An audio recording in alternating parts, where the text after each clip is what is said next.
for Boogie. Hello guys, RockSchopp's speaking, back again after watching the new Volbeat live album, Let's Boogie, live from Telia Parken. I did an unboxing of this yesterday, which you can watch if you haven't already. It will be linked up there in the info box. Yes, I watched the show now, and it's time for a review of this live album. When rating a review, when reviewing a live album, I can't talk. When reviewing a live album, I rate the following aspects. First, the set list, because it's like the essential part of the live album. Is the songs, you know, which songs we played, which songs are not played, which songs could or should have been played. Yes, we're gonna talk about that.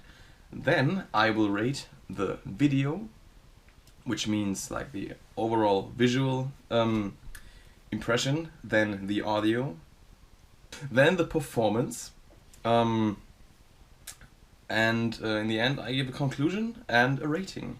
So let's get right into the first aspect, the set list. So, looking at the set list, it is pretty long for a live album. We have 26 songs right here. This is like really long. I'm playing in a cover band.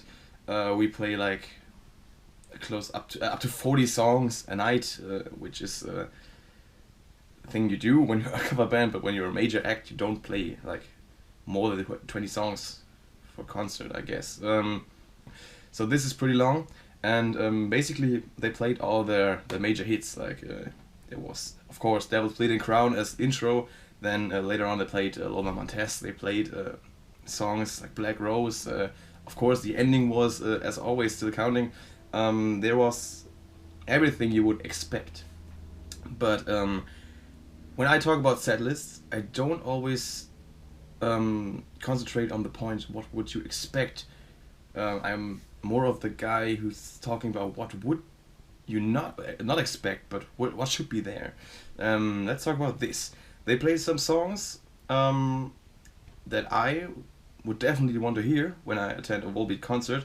For the likes of 7 Shots, for example. They all also had the guest appearances, but I'm going to talk about that in a second. They played Dog Holiday. We have the Everlasting, the new song, which is, it's not part of the songs you wouldn't expect. How do you say it? Like, of course, you wouldn't expect a new song every day when you attend a Volbeat concert, attend the concert of any band. You wouldn't expect them to play a new song, like, unless it's already been played or like announced. But the Everlasting hasn't been announced before. It's just they played it a few times at concerts, and you could expect, but yeah, move on to the next thing. I could make a whole video of this about this song, but let's not fill all of this video with talking about the new song. Evelyn, we have Evelyn, which is always pretty interesting for me because in the Volbeat cover band I am participating in. I am the one to scream the parts in Evelyn, and I'm not that big of a fan of Barney's performance.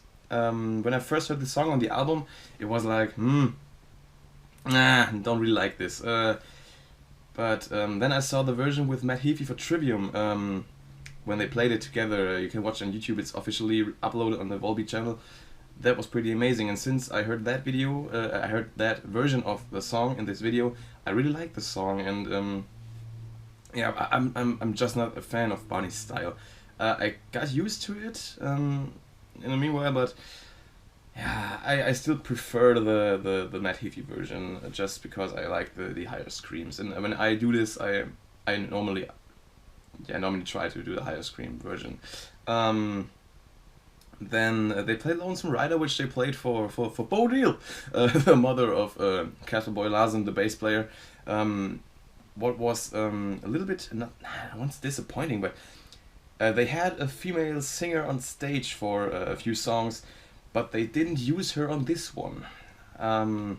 It wasn't Sarah Blackwood, so it wasn't the official feature guest for the song, but I think when they already have a female singer at the show, why not use her for this? What do we have? The Garden's Tale. Like, generally, we had a few old songs here. We had Radio Girl, which I'm a big fan of. The Garden's Tale, which I also really like, especially with Johan Olsen being part of the performance. I really liked his performance in For Evict and also on this song. And then we had the Pool of Boozer, Boozer, Boozer, which is also pretty cool. But unfortunately, it was the only song they played from the first album. They played one song of the first album, 3 songs of the second album, 3 songs of the third album, which could have been more. I think if they had played Hallelujah Goat or something like that, there would be. I would have preferred that to, I don't know, Maybelline Off the Holder. I'm not that big of a fan of that song. Not big of a song, but fan. Yes, we're talking. Then they played 6 songs of the fourth album, Beyond Hell Above Heaven, 4 songs of the fifth album, and 7 songs of the recent record. And then you can add the new song, The Everlasting, and the performance of Enter Sandman, which was amazing, but I'm going to talk about that later. Last but not least, about the setlist, what you could say is they made really good use of the guest appearances. I really liked that they brought in all the guests. They had Danko Jones or Black Rose, which was, I'm gonna talk about this later. They had Mille from Creator on 7 Shots. They had Johan Olsen, like I already mentioned. They had the choir on Goodbye Forever. They had, who did they have? Barney on Evelyn. I hope I forget anyone. The female singer on Let It Burn, and was it For Evit? Yes, I think it was more like a background singer, not that much of the lead singer part that she took. Like I said, she could have taken the lead vocals on Lonesome Rider, and they could have played Marianne's Place. That's a song I really missed on this show because it's like awesome. Doesn't matter. Let's move on to the next point. The video.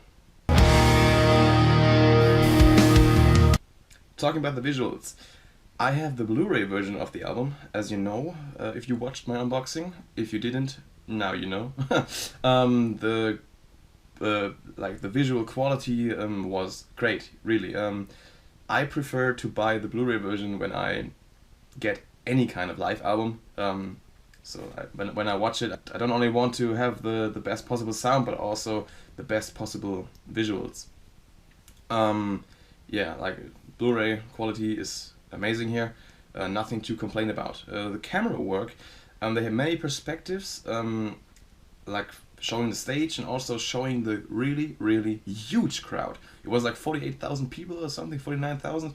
Me being a musician myself, it's just when you have the perspective of the camera from the stage showing this crowd, it's like you try to imagine what it feels like if you stand in front of like close to 50,000 people. What does this make you feel like in your hometown, and you know they all came to see you? This must be amazing. Yeah, they captured that really well with the camera work, and a big part of a live album is always that the way of it being filmed makes the band look huge. Like, you want to make the band look like these larger than life figures. This came across really good in this recording. Yeah, that was it for the point of video. We move on to the audio.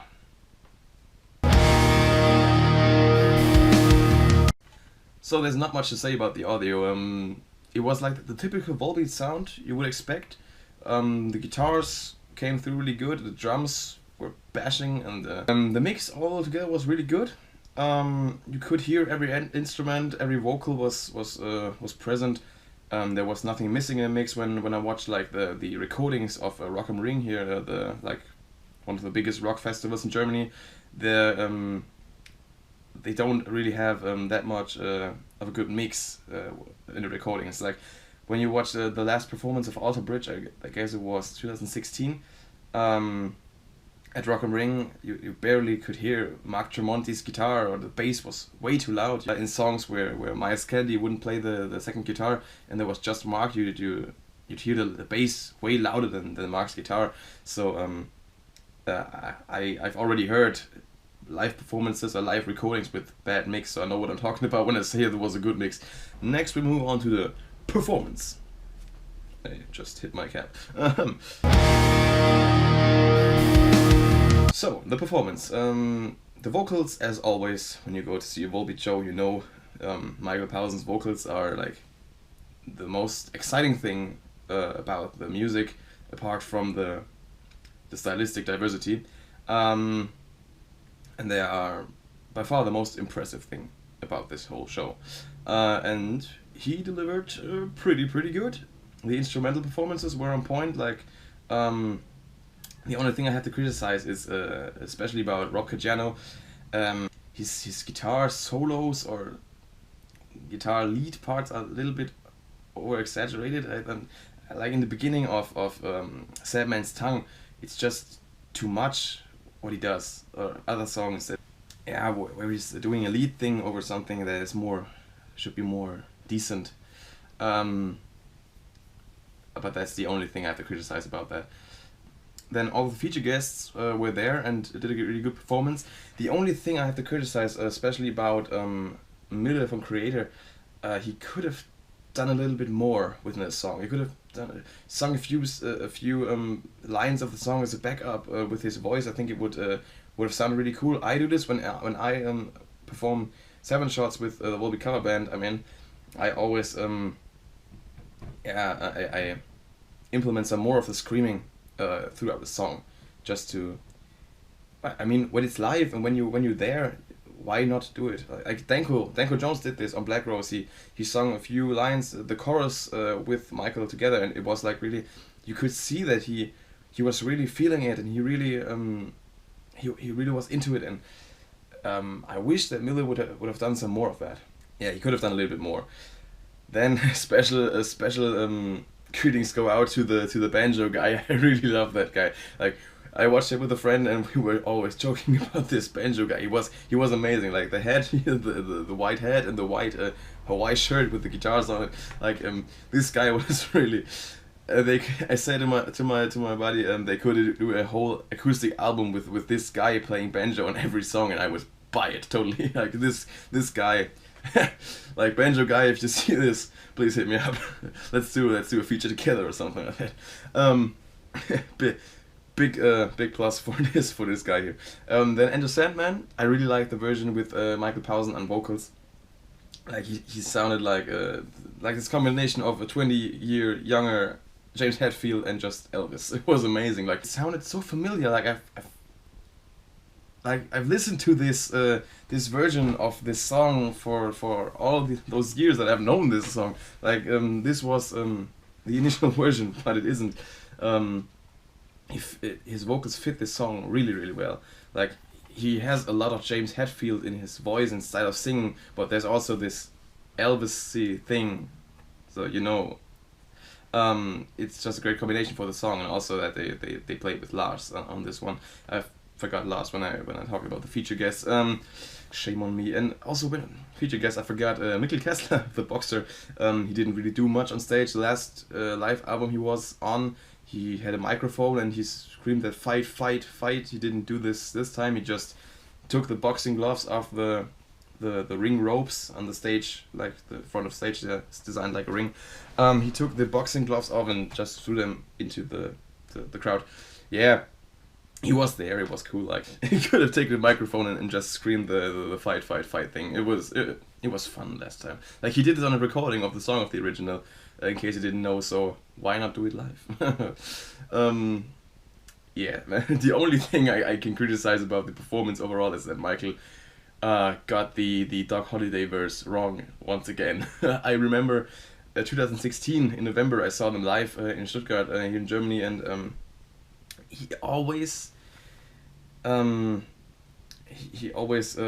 up the second verse. He sings the third verse instead of the second verse, and the other way around. So I don't know if this is a running gag and he does this on purpose, or if he just can't remember his own lyrics. But I had to laugh when when the song came on. He did this. No hate at this point, but it was just What did I say? He always does that, I have the feeling. Yeah, but let's get to the conclusion.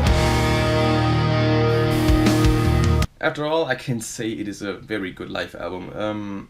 Like I said, the visuals and sound is just great. The choice of songs and the guest appearances especially, they had all the songs with guest appearances here. Evelyn, The Garden's Tale, like 7 Shots. It was great to hear them with the fitting guest appearances. That was great. Like they brought in these guest appearances. Like they Danko Jones flew in from Canada for like singing one song. That's just great. Then the set was really long.